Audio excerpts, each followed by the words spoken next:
The driveway was usually a desolate expanse of cracked asphalt, a testament to our neglect, mirroring perhaps the growing emptiness in our marriage. Tonight, however, it was a chaotic jumble of cars. Not just cars, but his cars. 3 of them, gleaming under the sodium glare of the streetlights, a cherry red Porsche, a matte black Range Rover, and a sleek silver Tesla. My blood ran cold. I knew those cars. I'd seen them parked outside the exclusive Italian restaurant where I'd painstakingly tracked her movements for the past 3 months. The restaurant where she claimed to be attending a conference. My wife, Eleanor, was standing at the end of the driveway, a picture of carefree elegance. A designer handbag swung from her shoulder, her perfectly coiffed blonde hair catching the light. The silk scarf around her neck, a gift from me for our anniversary, seemed to mock the betrayal swirling in my gut.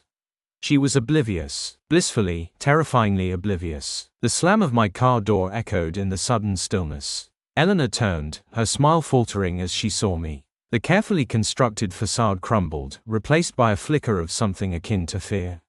But mostly, guilt. A shallow, superficial guilt that didn't quite reach her eyes. "David," she breathed, her voice laced with a practiced sweetness that grated on my nerves. "You're back early." "Early," I repeated, my voice low and controlled, a dangerous calm spreading through me. "Early. I tracked your conference, Eleanor. I followed you to the restaurant. I watched you." Her smile vanished completely, replaced by a mask of forced composure.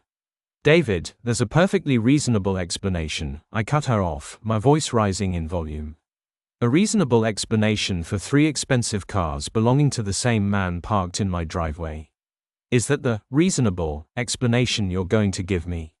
The fear was there now, unmistakable in her eyes. The carefully cultivated veneer of sophistication began to crack. She opened her mouth to speak, but I stepped closer, my voice a venomous hiss. Don't even try. I saw you. I saw him. I saw the way he looked at you, the way you laughed, the way you touched him. And you thought you could just waltz back in here, all nonchalant, after spending God knows how long with that man. The anger that had been simmering for months, years even, boiled over. It wasn't just the infidelity, it was the lies, the deceit, the blatant disrespect. It was the gradual erosion of our marriage, the slow, agonizing death of a love I'd believed in with all my heart. He's a client," she stammered, her voice barely a whisper. "A very important client." It was business. I laughed, a harsh, bitter sound that echoed in the night. "Business? Is that what you call it now? Business trips to expensive restaurants? Business trips involving passionate kisses and whispered secrets?" The words were sharp, designed to cut, to wound. She tried to touch me, her hand reaching out, but I flinched away, the gesture repulsing me. "Don't," I said, my voice thick with emotion. "Don't you dare touch me." I turned my back on her, my heart pounding. The 3 cars symbolized more than just her betrayal, they represented the shattered pieces of my life, the dreams we'd shared, the future I'd envisioned. They were a monument to her selfishness, her disregard for everything we'd built. I walked towards the house, ignoring her frantic calls. Inside, I moved with a purpose born of cold, calculated anger.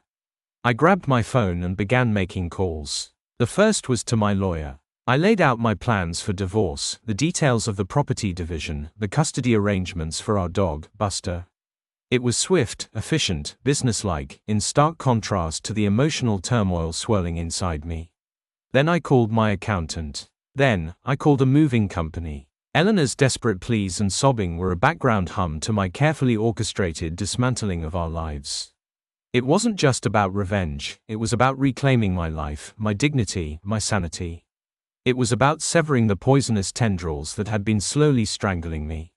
The next few hours were a blur of packing and phone calls, each one a carefully placed brick in the wall I was building between us, between her and the life she had so carelessly thrown away.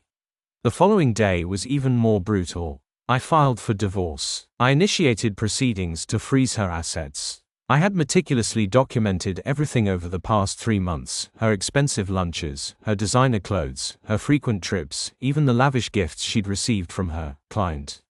My lawyer was pleased, the evidence was overwhelming. Eleanor's world began to crumble. The man, whose name I discovered was Marco, was shocked by the speed and thoroughness of my actions. He'd believed in Eleanor's lies, her assurances that she was separated from me. Now, faced with the impending legal battle and the revelation of her deception, he distanced himself. The expensive cars, symbols of her supposed success, became a cruel reminder of her betrayal. Word spread quickly among her social circles. Her carefully constructed image, the perfect wife, the successful businesswoman, shattered like a dropped vase. The whispers started, the sideways glances, the ostracization. She had built her life on a foundation of lies and deceit, and now that foundation was collapsing. I watched it all unfold from a distance, a grim satisfaction settling over me. It wasn't vindictive pleasure, it was the quiet, somber satisfaction of self-preservation. I had been hurt, betrayed, and humiliated, but I had found the strength to rebuild my life, to reclaim what was rightfully mine. The anger was still there, a simmering ember beneath the surface, but it was now tempered by a sense of peace, a quiet resolve.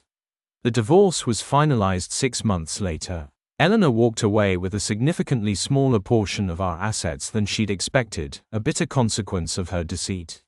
She was left alone, stripped of her luxury, her social standing, and the man she'd thought would be her ticket to a life of ease. She had played a dangerous game, and she had lost. I, on the other hand, found peace. The house felt empty, yes, but not in a painful way. It was a clean slate, a blank canvas on which I could paint a new life, free from the toxicity of her betrayal. Buster, thankfully, stayed with me. His unwavering love and loyalty were a balm to my wounded soul. One quiet evening, months after the dust settled, I sat on the porch, a glass of wine in my hand. The driveway was empty. The silence was profound, but this time, it wasn't filled with the ghosts of our failed marriage. It was a quiet, peaceful silence, a testament to the new chapter unfolding before me. I had learned a harsh lesson about trust and betrayal, but I had also discovered the strength and resilience I never knew I possessed. My heart ached, yes, but it also beat with a renewed sense of purpose and hope. The world had crashed down around Eleanor, but for me, the dawn had finally broken.